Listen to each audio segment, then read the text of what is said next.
Let's go. Okay. Hello, everyone. My name is Joshua Blair, and you're watching Blair and Company. And today I have the one and only Tyler Chronicles. Thank you for coming on the show today. Oh man, thanks for having me, my brother. I appreciate you. Thank you so much.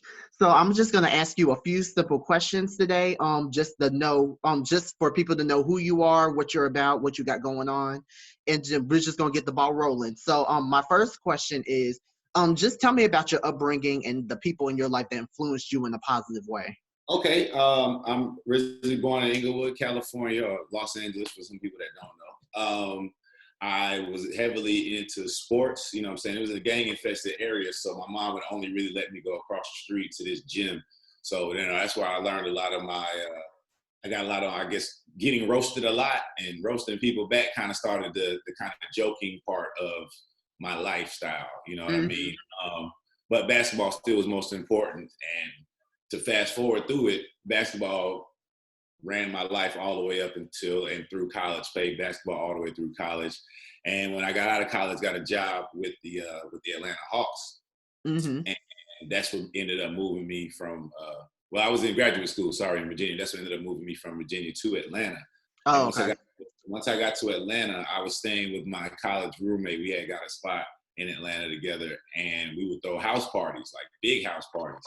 And a lot of people from the city would come around, and my one guy came, and I still don't drink, but I used to be the bartender to kind of keep it from getting messy in the kitchen, you know what I'm saying? Because if you let everybody come and pour the drinks or whatever, it's gonna go crazy. So while I'm there, I'm making people laugh, and people having a real good time. Just like in my area, there's a dude over there who was like, "Man, you funny, man. You do comedy?" I'm like, "Nah." He said, "Well, I got this black improv troupe I'm about to try to start, and I want you to come and audition." So long story short on that, his name is Remo Rod. I still work with him to this day. We're on a podcast together. But we started with that improv troupe.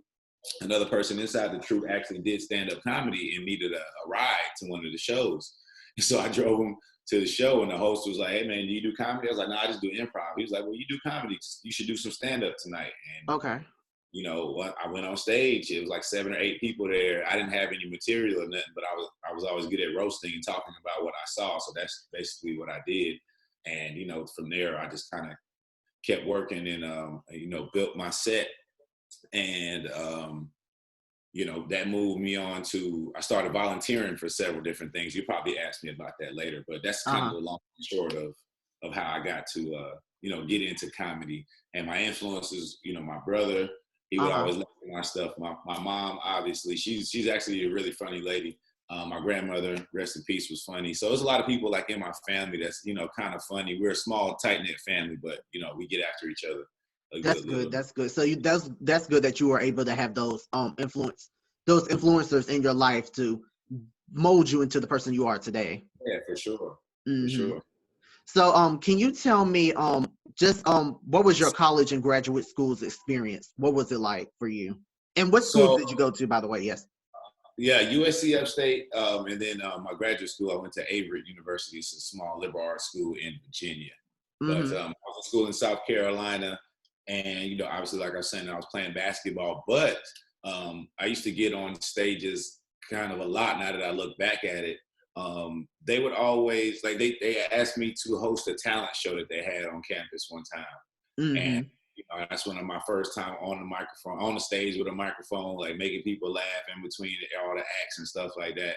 Yeah, and I kind of bug there, but then from there they had me host everything from then on out. You know what I'm saying? Like that, if I didn't have a game or if it was off season, I hosted poetry jams, auctions, step shows, whatever they had at the school. Like I was kind of the go-to guy. So that was my experience. It was basketball and kind of being known as the host. And, then I joined the fraternity Omega Psi Phi and would do our own events. And I would kind of take the lead and be the host for whatever was a twerk contest or whatever we was going to have. I was going to be the host of it. So that's what kind of kept my bug going through college. So that's good that you were able to make your name, even back then, your name known throughout the school, and just because you don't know what you don't know what connections that could bring. Listen, and that's very true, because once I got into, it took a little while because I still was involved with basketball after school, but once I started getting into comedy, a lot of people that I went to college with or just had those college experiences with, got older, got different jobs, and we're doing stuff, like event planning or working at other colleges where they could book me to come and do shows. So Yeah. all that unknown networking, that's what I call college, really. You know what I'm saying? It's good to go and learn whatever you're going to learn, but the most you're going to get out of it is the network that you build from there. Yeah, exactly. Because that's what's most important. And I feel like that's what really brings people up in Yeah, because no matter the how, goal. right, it's like a very small percentage of people that go to college for their major and get a great job in their major immediately. Exactly.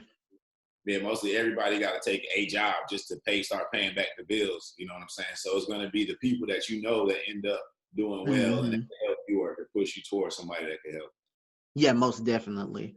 So tell me, how did you get involved with Nick Cannon and with Wildin' Out? Yeah, let's see, it's kind of a convoluted story, but I'll try to keep it short. Okay. They had tryouts in Atlanta years ago. They had them at the Atlanta Comedy Theater. And that was the first year. I did well, but I didn't make it that first year. They were taking one person from each city, and that person happened to be DC Young Fly, which everybody kind of knew was going to happen, as long as he didn't fuck it up or mess it up. Sorry, Oh, no, you're fine. All right, so as long as he didn't fuck it up. So they ended up taking him that year. They actually came back to Atlanta again and did another similar tryout in front of the same type of people. So I did my thing again. And the way they held that was they took the people from the different cities that tried out and brought us to LA to have like this huge kind of workshop boot camp thing.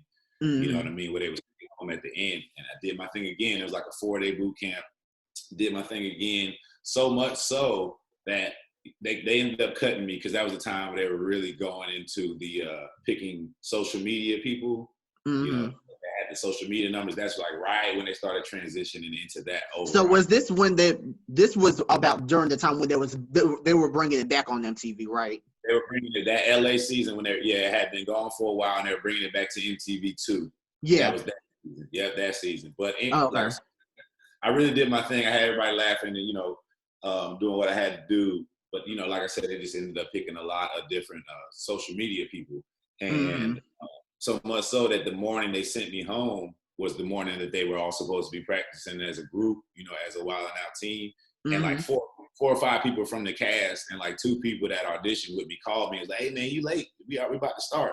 I was like, "Man, they done sent me home." They're like, "What? They sent you home?" So like that's how that whole situation went. So that was kind of crushing, but it was good because it made me take comedy more seriously. You know what I'm saying? I was always naturally funny, and I don't believe I took it as serious as I do now or after that fact. So fast forward again, they do a couple of those seasons of Wildin' Out. They go to New York. They have a season where they're coming to Atlanta, where I happen to reside. And I hit up a couple of people that I networked with that were in the production side of Wildin' Out. I was like, "Hey, I see you guys are coming to Atlanta. I'd love to help out in some way, volunteer, write, whatever." And they was like, "Man, we were thinking about having you come either way." So I was like, "Oh, okay, cool." So when they got here, I came to the workshop the first day, and Nick pulled me to the side. Me and Clayton English, A5, pulled us to the side and was like, "Yeah, I know y'all writing for this too, but we're gonna, make y'all cast members too because we like what y'all do." So it was just kind of like from all that stuff that I did before in LA, like, cause like Nick was at each one of those auditions and at a lot of the workshop part. He saw that, he knew that, and he saw me again. He was like, "Oh no, we got to put them on the show." So a lot more happened than that, but to keep it to a good amount of time.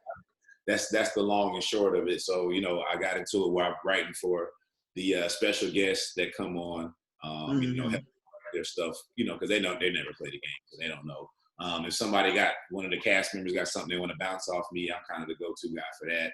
And then if Nick ever feels like he does so much stuff that sometimes he don't even be like all the way ready to go film Wildin' Out because he just came from somewhere else. Yeah. So like, he might need like, okay, you might want to say this right here. So then he'll put it together in his head and go there. So those are like all of my jobs on Wildin' Out. Oh, okay. So tell me, how grueling is that schedule? Like working on Wildin' Out. Like, how is it? Like, say for on a regular day for shooting. Like, what would that be like? I'll break it down for you. It's not grueling just because it's so fun. You're going to be on television. You're meeting celebrities. It's a live crowd every time. But it is tiresome because for me personally, my schedule is a lot different. We would have like walk-through rehearsals for camera stuff at 1:00 at the studio, right? So that's when everybody has to be there. I have to be there at 10 in the morning so I can write the stuff for the guest that's coming on that day. So say we have 3 shows that day, you may have anywhere from 6 to 7 guests. You know what I mean? So I got to get there in the morning and make sure I have it all done by at least noon when they start showing up, because we start shooting at 3. So I'm there at 10 in the morning. You know, we'll film 3 shows, which take 2 hours apiece. I do. Okay. If I'm not in the show, you know, obviously I'm prepping the people before they go on stage, but then I do warm up for the crowd, like comedy warm up for like 10 minutes before they start the real show, or I'm in the show, and then we do that all over again, 3 episodes most of the time. And we filmed 29 episodes in a little over a week. Oh, wow. Okay. It's like 3 shows a day with like 1 day off. So, you know, it's a crazy, grueling, well, not grueling, crazy, tiresome schedule. But like I said, there's so much going on, and you're just around such dope people because everybody in the cast really gets along. And it's really cool. Like even, you know, when we talking shit to each other, it's still a fun situation. That's good. That's really dope, and that's good that it doesn't seem like work. It's always like fun. It's always organic, especially with people in comics that make it fun. Yeah, for sure, for sure. Yeah, man. So, are you still working with Bossa? Yeah. So on that note, you know, we did Bossa. I started off with them actually with the website. Okay. And moved into a sitcom we tried to do, which ultimately turned into what you're talking about, which was Boss Up on WeTV. But they ended up canceling that, and here's why. They really, really tried to save it. I need to shout out WeTV for that, because it's not too many networks that would have tried to do what they did. So, you know, what Boss Up is, for people that haven't seen it, it's kind of like a black form of the TMZ show. I think it's a lot of fun and has a lot smoother. But the problem with it was so many current events, they couldn't do a lot of repeats. That's what shows didn't get their money from ads, by showing repeat shows. But, you know, since it was, you know, time sensitive stuff, they couldn't really repeat it. So we even shot a pilot episode where it was kind of like we would look at viral clips and comment on them, and then have guests from the, you know, reality world and the gossip world and try to mesh that together. But it really just didn't work. So they ended up having to let us go. But they really, really fought for that show.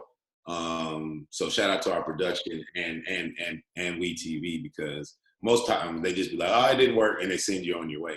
But they really because I remember watching it and I was like, this is a really good show. This is a really good like alternative, because I don't really care for TMZ, but I really like your show because it really talks about real stuff, and especially stuff that we go through. So yeah, I liked it. Yeah, so, you know, it's still out there up in the air, but it's just trying to find a way to make it repeatable. That's what a lot of people don't know about the business of television. You know what I'm saying? You'll see something and you love it. Like there's so many, especially with us, especially with black shows, like that show Underground I was watching years ago on UPN. They only had 1 season and it was over with. Like with black shows, especially, like they really get technical in terms of, you know, how much money it's gonna make and all that stuff.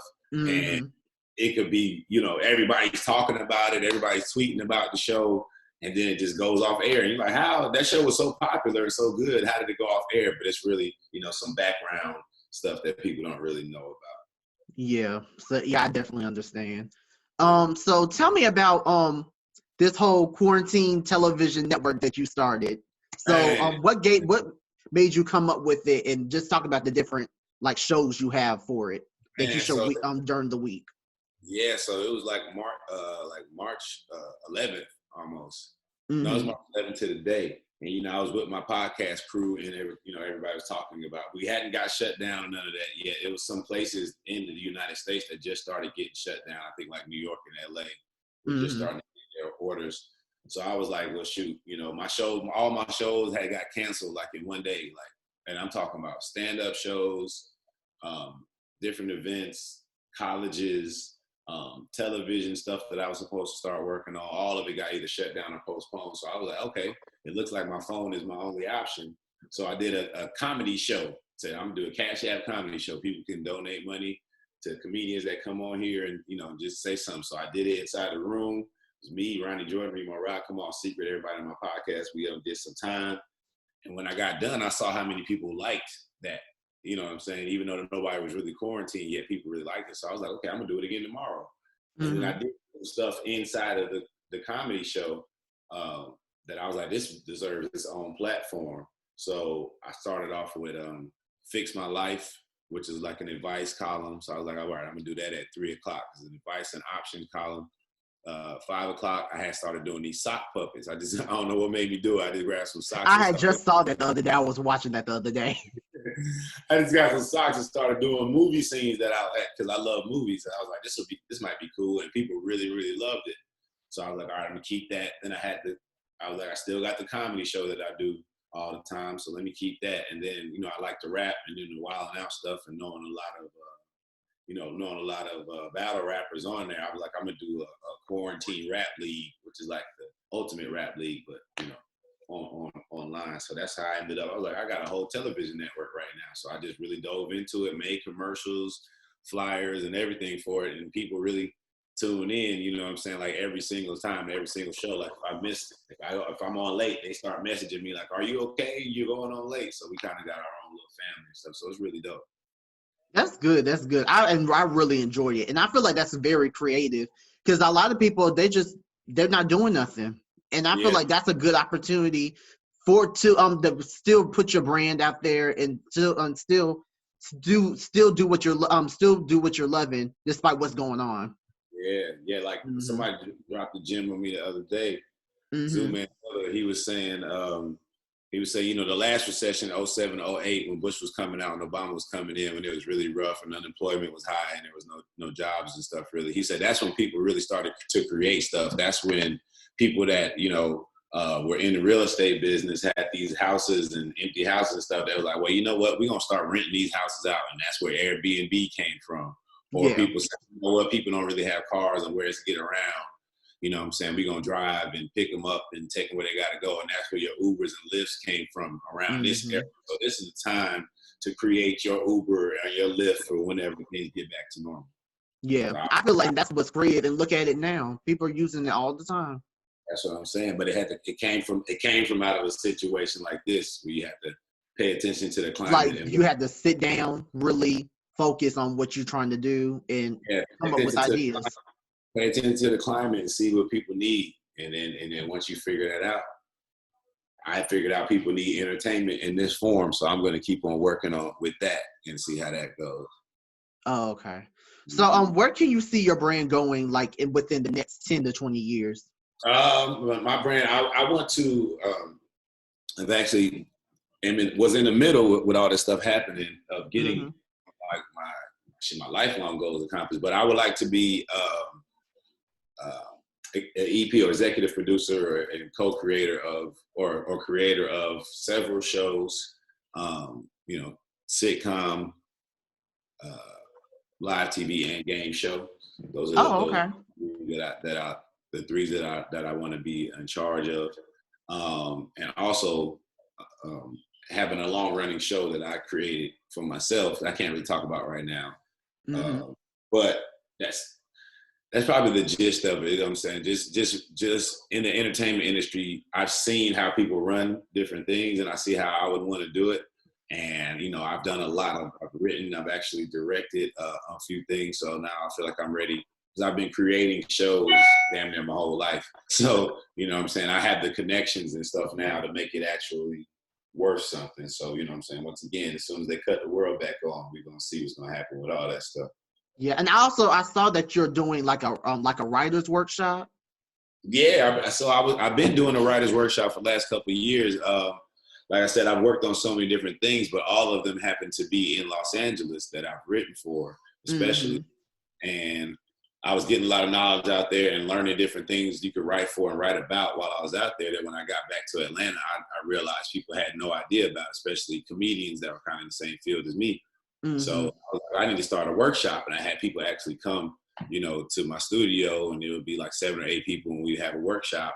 We go through script formatting, script writing, writing for live shows, monologues, etc. Yeah. Then, with this happening, I said I could still do this, but do it like this on FaceTime or Zoom, or IG live video, whatever. So, you know, every day pretty much I got somebody that I'm doing a FaceTime workshop with, and that's been going pretty well too. And that's good. That's really smart, because I know a lot of people that's trying to get into that business. And Yeah. so just for them to have that start and be able to know what to do, like as in writing, I feel like that's very smart. It is, and people, I appreciate it, and people, I like it too, because people will start tagging me like in their Instagram stories, like I'm writing my story now finally after taking this class. You know what I'm saying? Like it helped me get boosted to know what I want to do, because a lot of people have ideas, but they just don't know how to make it look professional. So that's the whole point. Yes, yes. And this is gonna be like my last question.